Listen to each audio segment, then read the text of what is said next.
kesukaannya, ada terong, daun kelor dan lain sebagainya. Ya, ini pernah ditulis dalam kitab Balaghatul Tulab ya, Shahifah 90 sampai 91, man wado'a to'aman au nahwahu fil abiyari awizar'i waqta hasodihi, barang siapa yang meletakkan makanan atau semisalnya baik di daratan atau di tanaman-tanaman ketika waktu mau memanennya, wa fi kulli makanin, bahkan di setiap tempat, yadhunnu annahu ma'wal jinni, yang memang diproduksi diyakini akan membawa hoki ya, karena keyakinannya itu. Kemudian sudah pasti ya, karena ini benda kemudian bisa berperilaku seperti manusia, itu pasti diisi. Nah, yang jadi masalah sebenarnya itu dari awal ini, dari orang pintar atau produsen atau apa ya, atau dukun yang mengisi ini.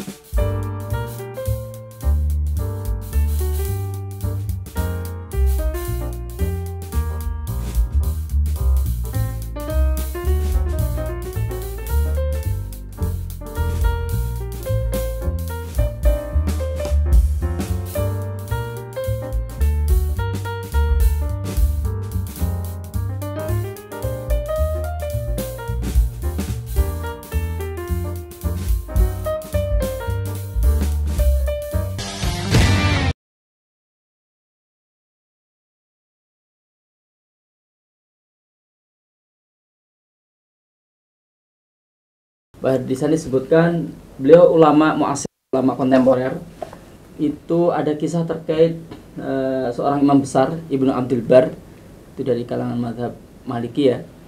Nah, itu ulama tahun 300-an Hijriah, udah lama sekali. Di sana dikisahkan bahwa singkat cerita dia kayak ngelihat ada gerakan tapi nggak ngelihat wujudnya. Lalu diajak ngobrol, ternyata ada suaranya, ternyata jin. Terus setelah itu ditanya, makanan yang kamu paling suka itu apa? Nasi. Dikasih nasi. Tapi sekali lagi dia tidak ngasih sembahan. Coba ngasih makan ya, umumnya kita ngasih makan menjamu orang tamu. Menjamu tamu, dikasih makan.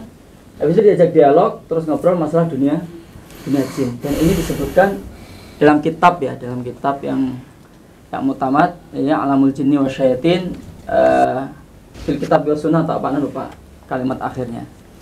Itu satu. Terus kalau ngomong masalah orang bisa melihat jin dan sebagainya, itu sebenarnya pembahasan afan ya, masih tingkat, mohon maaf ya, tingkat dasar. Sebenarnya para ulama itu sudah membahas sesuatu yang lebih tinggi lagi, yaitu menikah dengan jin. Itu ada pembahasannya. Ada yang mengatakan boleh, ada yang mengatakan tidak boleh. Berarti interaksi dengan jin itu bukan sesuatu yang baru gitu loh. Cuma nanti interaksi ini akan menjurus ke syirik atau tidak. Nah, itu memang butuh ucapan ulama, butuh pendapat yang panjang kali lebar. Oke, nah, saya ingin membuat, mohon maaf Ustaz, saya potong karena untuk memberikan satu tanggapan ini. Jadi perilaku yang berkaitan dengan ngasih susu, ngasih makan, hobinya begini dan sebagainya yang dia lakukan tadi, makan, minum, susu, segala macam tadi, hobinya ini suka marah, ini enggak, itu perilaku itu bagaimana? Menanggapi yang spiritual tadi. Memang interaksi dengan bangsa jin itu ada yang tergolong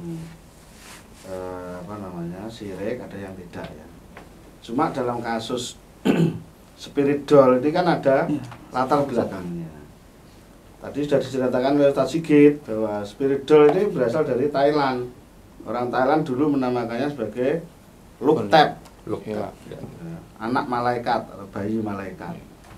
Gitu ya. Yang memang diproduksi dan diyakini akan membawa hoki ya, karena keyakinannya itu. Kemudian sudah pasti ya, karena ini benda kemudian bisa berperilaku seperti manusia, itu pasti diisi. Nah, yang jadi masalah sebenarnya itu dari awal ini, dari orang pintar atau produsen atau apa ya, atau dukun yang mengisi ini. Dan dia tidak bisa mengendalikan jin atau arwah itu kecuali dia telah melakukan ritual-ritual, gitu ya, seperti yang diceritakan Ustadz Muji. Nggak bisa tiba-tiba kita bisa mengendalikan jin, itu nggak bisa, apalagi memberi memberi nama, karakternya, ini dulunya arwah yang kecelakaan atau apa itu ya, kepalanya pecah, dia bisa melakukan itu, memasukkan ke dalam ke dalam boneka, kemudian perilakunya juga persis seperti yang dia katakan, kecuali memang dia ini adalah telah melakukan ritual-ritual yang berkaitan dengan bangsa halus atau kita katakan sihir itu. Jadi produsennya ini adalah seorang yang melakukan sihir. Kemudian pembelinya ini adalah orang yang ridho atau percaya dengan perilaku sihir, kan gitu ya. Jadi tidak hanya sekedar memberi minum, tapi memberi minumnya itu ada latar belakangnya, karena dikasih tahu oleh ini cara merawatnya begini. Ini berarti memberi makannya berbeda dengan yang diceritakan oleh Ustadz Hakim, itu kan spontanitas. Kalau ini kan memang diberitahu oleh si dukunnya itu cara merawatnya begini, berarti ini seperti ritual. Ya, tidak ada bedanya dengan orang yang syirik karena membunuh lalat kan gitu ya. Lalat atau nyamuk itu ya. Jadi itu tergolong syirik. Itu menurut saya itu tergolong ritual untuk merawat si jin, si arwah ini. Syirik itu. Itu menurut saya termasuk ritual yang syirik. Jadi pelaku pemberi arwah dan juga perilaku yang percaya kepada ritualnya itu termasuk yang tidak boleh dan syirik itu. Ya, yang sini syirik karena melakukan sihir, yang sini syirik karena ridho dan turut membenarkan apa yang dikatakan oleh si dukun ini. Jadi berbeda dengan yang disampaikan oleh Ustadz Hakim, hanya sekedar memberi sesekali, tidak. Ini kan memang ritual dan khususnya dari masing-masing boneka ini kan beda dan dia tahu persis. Itu berarti informasi dari si kahin tadi. Jadi baik si kahin itu melakukan kesyirikan karena ritual dengan jin, ya, si pembeli yang merawat ini dia juga terkena hukum sihir karena apa? Karena ridho terhadap sihir, membenarkan sihir itu gimana? Sihir itu apa? Sihir itu macam-macam, melakukan sihir, ridho terhadap sihir. Sihir itu apa? Cabang masalah sihir kan begitu. Sihir itu ya ini mindah arwah kok sihir. Iya, macam-macam lah pokoknya ritual yang bisa mengendalikan arwah. Arwah itu kan bisa untuk membunuh, untuk menyakiti, untuk mengobati. Untuk ini tadi sekedar hoki, itu adalah perilaku sihir gitu loh. Secara umum dalam masuk cabang-cabang perbuatan sihir. Memang tujuannya bukan sihir untuk membunuh, tidak ya ini. Sihir kan macam-macam, sihir untuk memikat orang ya sihir untuk lancar dagangan ya sihir, menipu, melabui, sihir untuk biar kelihatan cantik ya sihir. Ya, memisahkan suami istri, rekatkan suami istri juga sihir. Ya, kemudian tadi kan ini sekedar hoki ya. Merawat itu agar ada hoki ya, ada keberuntungan, itu juga ridho dan ridho dan membenarkan perilaku sihir itu juga termasuk cabang-cabang dosa sihir. Menurut saya begitu. Saya juga mau menambahkan ya dari tadi yang disampaikan oleh Ustadz Imad gitu, terkait dengan masalah goib dan tidak goib. Kalau kita memperhatikan dari video yang diputar itu memang komunikasinya betul-betul full goib ya, tidak yang empiris atau yang tampak. Nah ini saya ingin bacakan dari tafsir Al-Qurtubi terkait dengan mengetahui yang goib ya. Allah Ta'ala berfirman, alimul ghaibi fala yudhiru ala ghaibihi ahada illa manirtada mir rasulin. Jadi Allah Ta'ala surat Al-Jin ya. Allah Ta'ala saja yang maha mengetahui terkait dengan hal yang gaib, dan tidak ada yang mampu dan tidak ada yang dimampukan Allah untuk mengetahui yang gaib kecuali yang ia ridhoi dari Rasul. Artinya di sini Allah Ta'ala hanya mengizinkan bagi Rasul saja yang mengetahui yang gaib. Selain itu maka tidak diberi Allah kewenangan untuk mengetahui yang gaib. Adapun jika ada non rasul ya, selain rasul yang mengetahui yang gaib, itu lebih kepada ayat wa anna kunna, dan adapun jika non rasul atau selain rasul itu mengetahui yang gaib, itu bisa ke surat Al-Jin ayat 9. Allah Ta'ala berfirman wa anna kunna naq'udu minha maq'ida lis-sam'i faman yastami'il ana yajid lahu shihaban rasada. Dan sungguhnya kami, yaitu jin, dahulu dapat menduduki beberapa tempat di langit itu untuk mencuri dengar berita-berita langit. Tetapi sekarang siapa mencoba mencuri dengar seperti itu, pasti akan menjumpai panah-panah api yang mengintai untuk membakarnya. Nah, dari ayat ini kemudian para mufasir juga memberikan penjelasan bahwa jika ada selain Rasul yang mengetahui gaib, itu dimungkinkan memang atas bantuan jin-jin yang membantunya untuk mencuri-curi informasi gaib.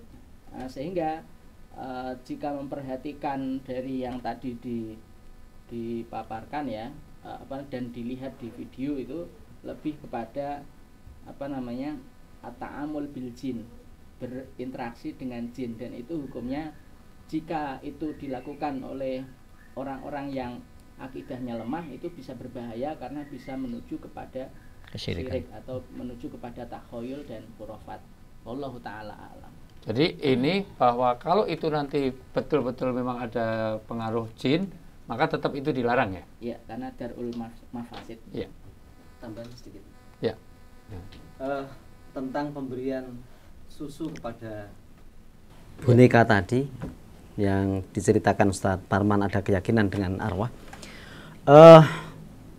Masyarakat Kejawen dulu ketika mau panen padi, biasanya ngasih persembahan kepada Dewi Sri, karena diyakini bahwa Dewi Sri itu dewi penumbuh padi. Dia membuat boneka dari tepung ya.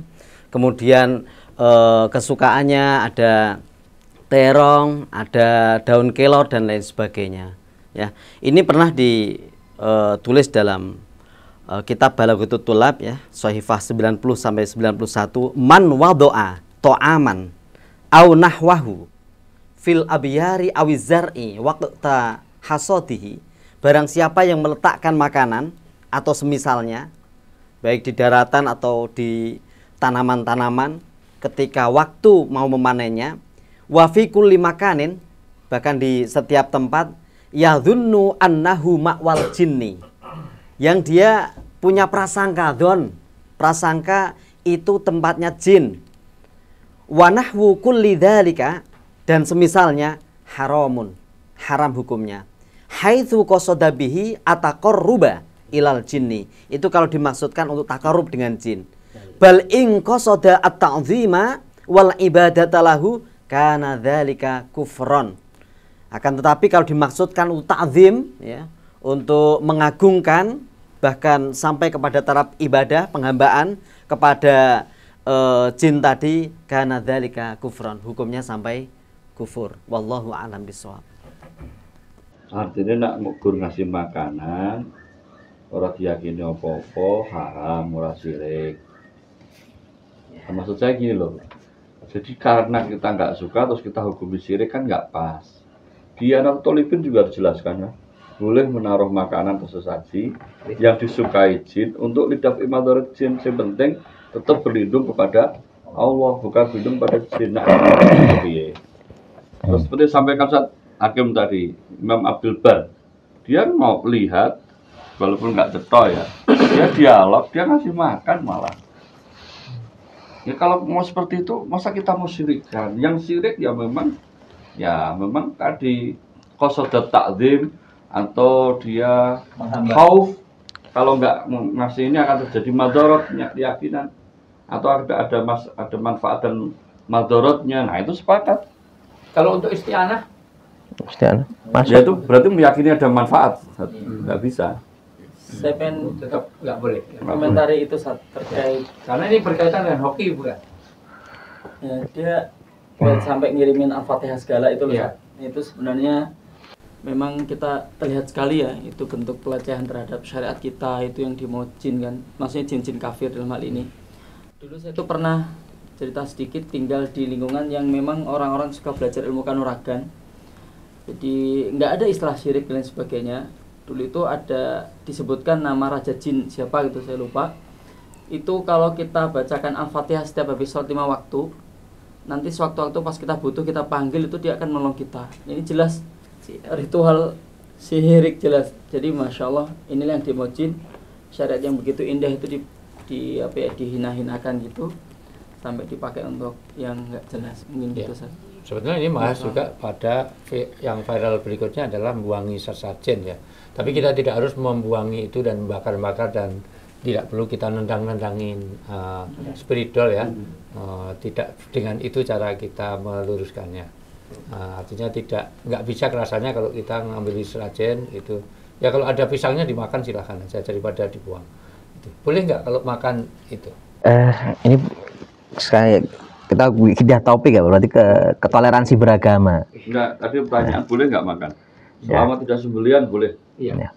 Iya, itu maksud Tapi saya. kalau itu masuk merusak enggak boleh, Pak. Enggak, kalau kaitannya cuma buang di pinggir jalan itu untuk sesajen itu. Termasuk ini susu untuk idol daripada nggak habis ya dimakan ya. Enggak, apa namanya coba kalau ada bentuk perusakan di sana yang mengubah bentuk ya. Apalagi itu kan di tempat-tempat peribadatan mereka. Kita sebagai umat Islam, sikap toleransi kita adalah memberikan kebebasan beragama seperti yang tertera dalam Piagam Madinah. Kebebasan beragama. Jelas kalau buang-buangnya jelas nggak boleh ya, ngurusannya nggak boleh. Ya, kalau makan itu dianggap mereka merusak ya itu bisa jadi tidak boleh. Walaupun ya halal ya, kalau mau dimakan ya halal pisangnya. Ustaz Thayyib, kembali ke spiritual.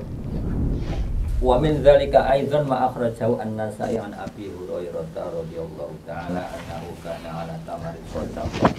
Jadi Abu Hurairah itu sedang mungkin lagi dapat jatah shift ini, tiket untuk jaga kurma yang kuman sedekah itu. Fawajada athara kafin ka'annahu qad akhadha minhu. Jadi merasa Abu Hurairah ini ada bekas telapak tangan seakan-akan itu. Jadi kan kalau pemahaman mudah-mudahan nanti bisa diluruskan oleh ustaz-ustaz yang lain. Jadi memang seperti melihat jin, menceritakan tentang adanya makhluk yang tidak kasat mata secara fisik manusia begitu kan. Ya, jadi orang-orang semacam ini. Nah ini bukan rasul, Abu Hurairah kan bukan rasul kan. Nah, ini bagaimana? Ya, saya kalau menceritakan hal yang gaib yang dia yakin meskipun dia bukan rasul, kalau sesuai harfiah hadis ini ya berarti boleh. Tapi yang pasti satu hal yang kita sepakati bahwa jin itu makhluk Allah dan ada. Dan dalilnya banyak, ya masyaallah jin wal insi musta'atu wa ma khalaqul jinna wal insa illa liya'budun, dan seterusnya seperti itu. Jadi bahwa meyakini bahwa jin itu ada bagian dari keimanan kita terhadap hal yang gaib. Itu clear. Ya. Yang kedua kaitannya dengan spiritual tadi, ya kan? Jadi itu namanya tadi berinteraksi dengan jin. Nah, pertanyaannya adalah tujuannya untuk apa? Ya kan? Seperti itu. Ya kalau misalnya untuk membantu, misalnya kan sering dengar di beberapa masjid ada tadi yang disebut Ustadz Muji tadi khodam kan. Ini kalau kita kembali ke itu cerita Nabi Sulaiman meminta bantuan Ifrit itu ya pertanyaannya apakah yang boleh berarti hanya Nabi, nah kita boleh enggak? Itu kan kembali kepada jadi kembali kepada spiritual ya. Nah jadi kalau menurut saya menceritakan hal yang gaib dan dia meyakini itu, saya agak sependapat dengan Ustaz ini, hanya menceritakan loh ya bahwa ini ada jin datang seperti ini, itu seperti tadi Abu Hurairah menceritakan bahwa ada makhluk lain tadi itu kan. Sebab di akhirnya itu Rasulullah mengatakan gitu, faqala Rasulullah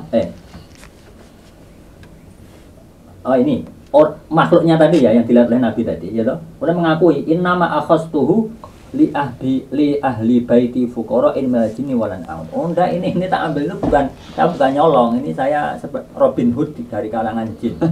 Jadi mengakui bahwa dia jin.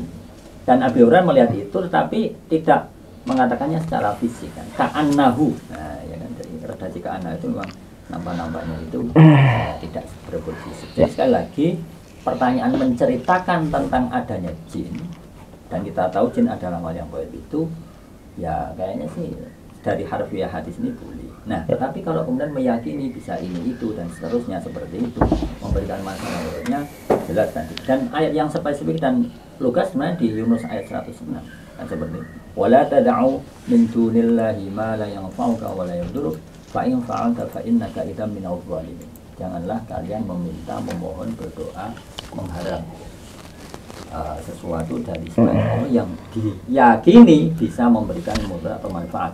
Fa'in fa'alta, jika kamu melakukan hal itu, innaka idzan minadh dhalimin. Dalam tafsir At-Tabari disebut bahwa sungguh kamu termasuk orang-orang yang zalim, maksudnya musyrik. Loh, bayangin, ini Rasul yang di warning gitu kan. Nah, apalagi kita.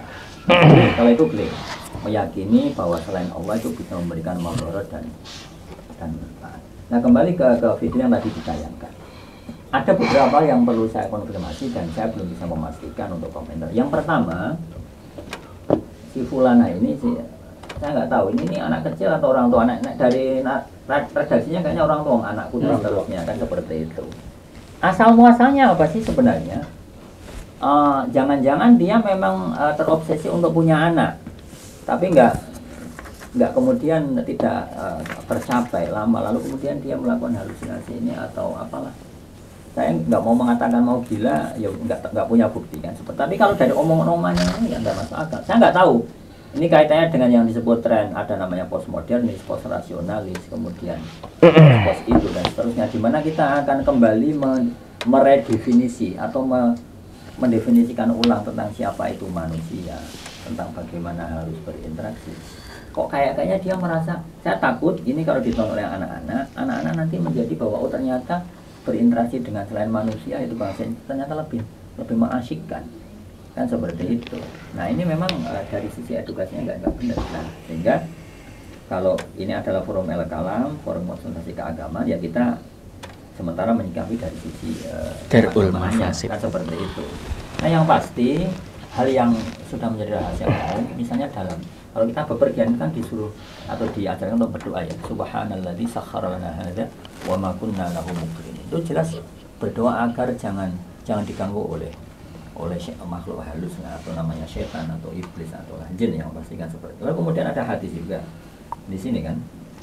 Jadi istaghfiru li sahibikum. Rasulullah kemudian menyatakan mintakanlah ampun kepada teman kalian, yang dimaksud adalah bangsa jin. Summa qala inna bil madinati jinnan. Sesungguhnya di kota Madinah itu ada jin. Qad aslamu.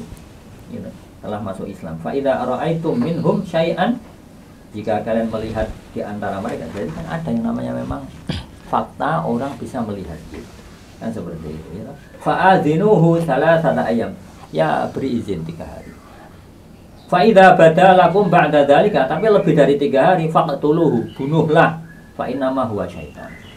Nah, jadi lalu kemudian kita tahu ada yang namanya ruqyah, menghilangkan jin yang merasuk ke seluruh tubuh. Jadi maksud saya begini, dari nas-nas tentang ruqyah, tentang tadi faktulu dan seterusnya, itu kan mestinya bangsa jin yang mengganggu, merusak, itu kan diusir, dijauhi, bukan malah seperti ini tadi.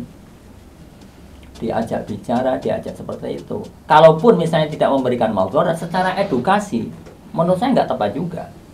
Anak-anak akan menangkap konsep bahwa dengan adanya tayang video tadi, bahwa ternyata memang boneka-boneka itu ada yang nunggu, ada arwahnya.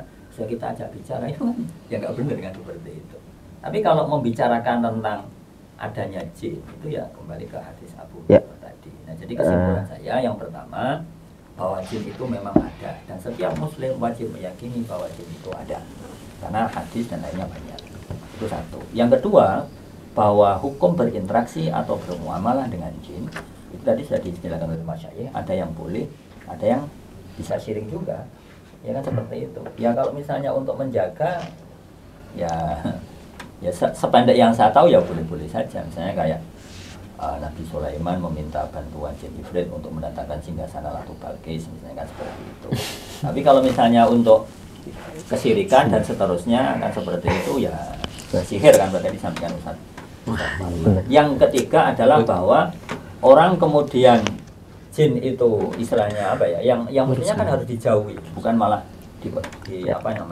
diserawungi dengan baik. Karena yang pasti akhafud dororainya, akhafud dhararain itu pasti akan memberikan edukasi yang tidak benar kan. Maksudnya kalau kita bisa berinteraksi dengan manusia, bahwa kita itu manusia, kenapa harus dengan bahasa jin? Yang mana kita juga tidak tahu mabaratnya kan seperti itu. Allah Ta'ala.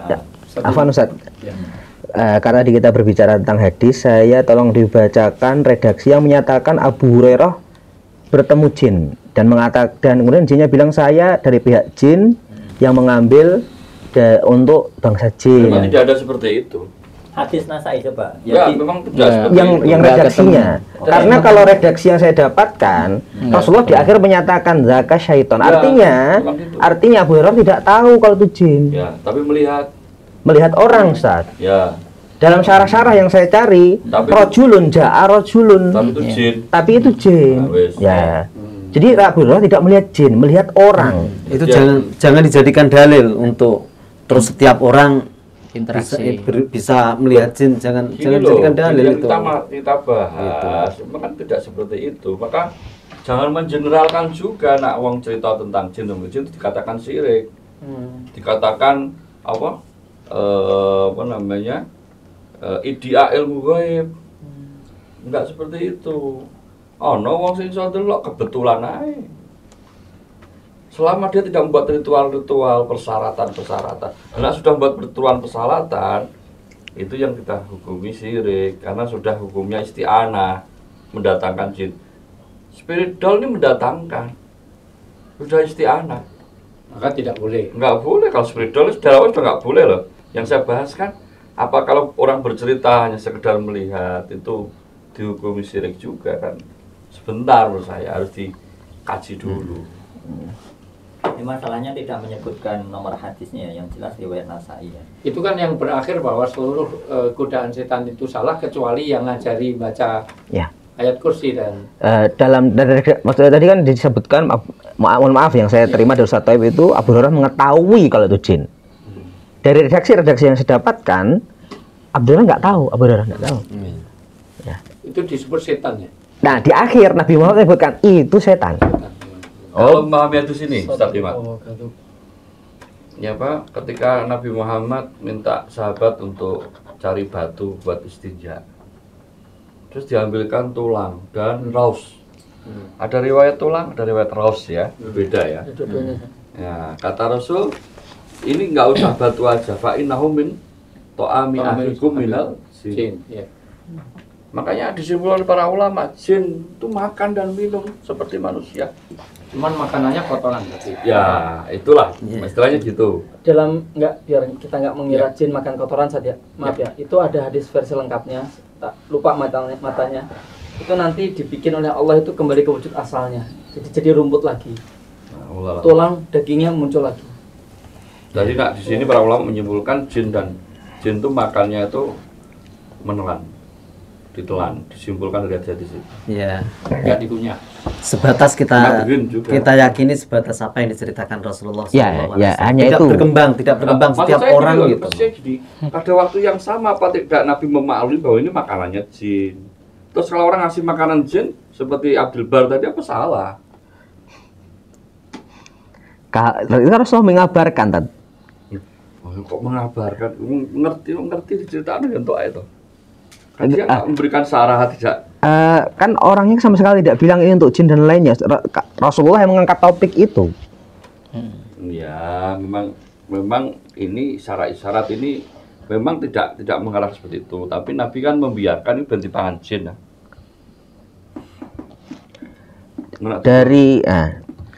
Dari ta'rif araf kemudian kahin ya, yang semuanya adalah ikhbar anil maghibat, anil mustaqbal, anil asror. Saya sampai hari ini belum pernah menemukan di situ dengan qaid ritual. Sampai segini juga saya belum pernah ada yang menceritakan kalau itu menceritakan tentang jin. Kalau tentang ikhbar Ustaz, ikhbar anil maghibat kan termasuk jin. Maka saya ini perlu hati-hati karena begini, ta'rif araf, ta'rif kahin, semuanya itu pada ikhbar, memberitahu. Tidak tanpa ritual. Saya belum pernah dapat yang dengan qaid harus melakukan sesuatu. Kalau ritual, ta'rif sihir, ruqa, kemudian uqad, ritual dan jambi-jambi ya. Kalau ini makanya kita harus hati-hati sekali dengan orang-orang yang mengaku indigo dan lain-lain ini. Memang harus ada edukasi ya, tidak serta-merta kita bilang oh kamu sesat gitu, nggak bisa. Kita memang di sini harus meletakkan mereka orang yang tidak tahu, kita beri pengertian. Tetapi memang ta'rif araf kahin itu hanya ikhbar, tidak ada qaid ritual, hanya ikhbar saja. Saya permasalahkan tuh yang diberitakan apa? Lah, maghibat kan termasuk jin, Ustaz. Masa melihat masa depan, Maghibat, tentang surga neraka.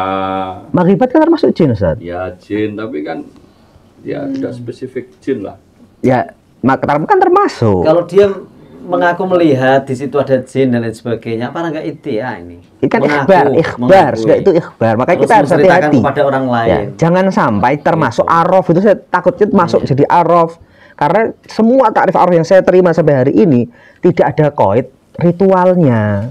Ada cerita ini Ustaz Imaduddin, anak kecil, ya saya nggak tahu ceritanya dari mana. Nah, aslalahu. Cerita banyak sekali cerita itu. Dalam berislam kita tidak usah nggak usah dipegang.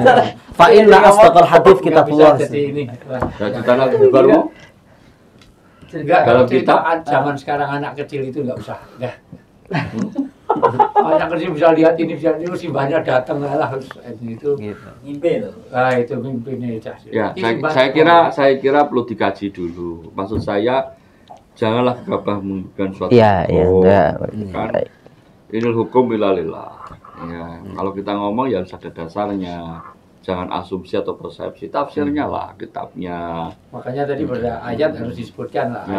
Ayat Saya sekali lagi ya hanya sekedar cerita, dia nggak buat ritual, dia tahu, apalagi tadi ekstrim ya, ngasih makanan lagi, biar tidak dia mau jin tamu, aku tekan tamu jin, tak kayak makan. Dan Bu, kan memang tidak semua orang tahu gitu loh, tidak semua orang diberitahu oleh Allah. Gitu. Dan pembahasan ulama itu sampai nikah dengan bangsa jin, Zat. Berarti kan nanti nyuruh istrinya lah, nyuruh ininya. Anaknya apa? Nah itu Zat. Jin, Anaknya spiritual, Ustaz. baik, saya kira untuk yang satu ini nanti kita diskusikan Oke. di kesimpulannya Baik, kan kalau oke. spiritual tetap saya cenderung tidak boleh karena Ya. ini ada latar belakang lah, ada latar Ya, belakang. oke. Baik secara ritualnya maupun keyakinannya. Iya. Gitu. Baik, setelah itu kita Edukasi luruskan juga kembali supaya di dalam beragama kita lurus. Kedua juga jangan ada spiritual, apalagi ada ritual-ritual yang berkaitan dengan itu. Saya rasa itu juga bukan asas yang di tengah-tengah pandemi mending susu daripada diberikan di situ, mending dibagikan pada korban Semeru atau yang lain-lain, lebih bermanfaat. Apalagi dengan harga yang fantastis puluhan juta untuk beli seperti itu, saya pikir lebih bermanfaat kalau kita tolong untuk anak-anak tahfidz Quran, anak-anak yatim, ya insya Allah lebih memberi manfaat pada kita daripada kita beristighfar kepada puluhan juta untuk beli boneka. Mudah-mudahan ini jadi edukasi bagi kita bersama. Wallahu a'lam bishawab.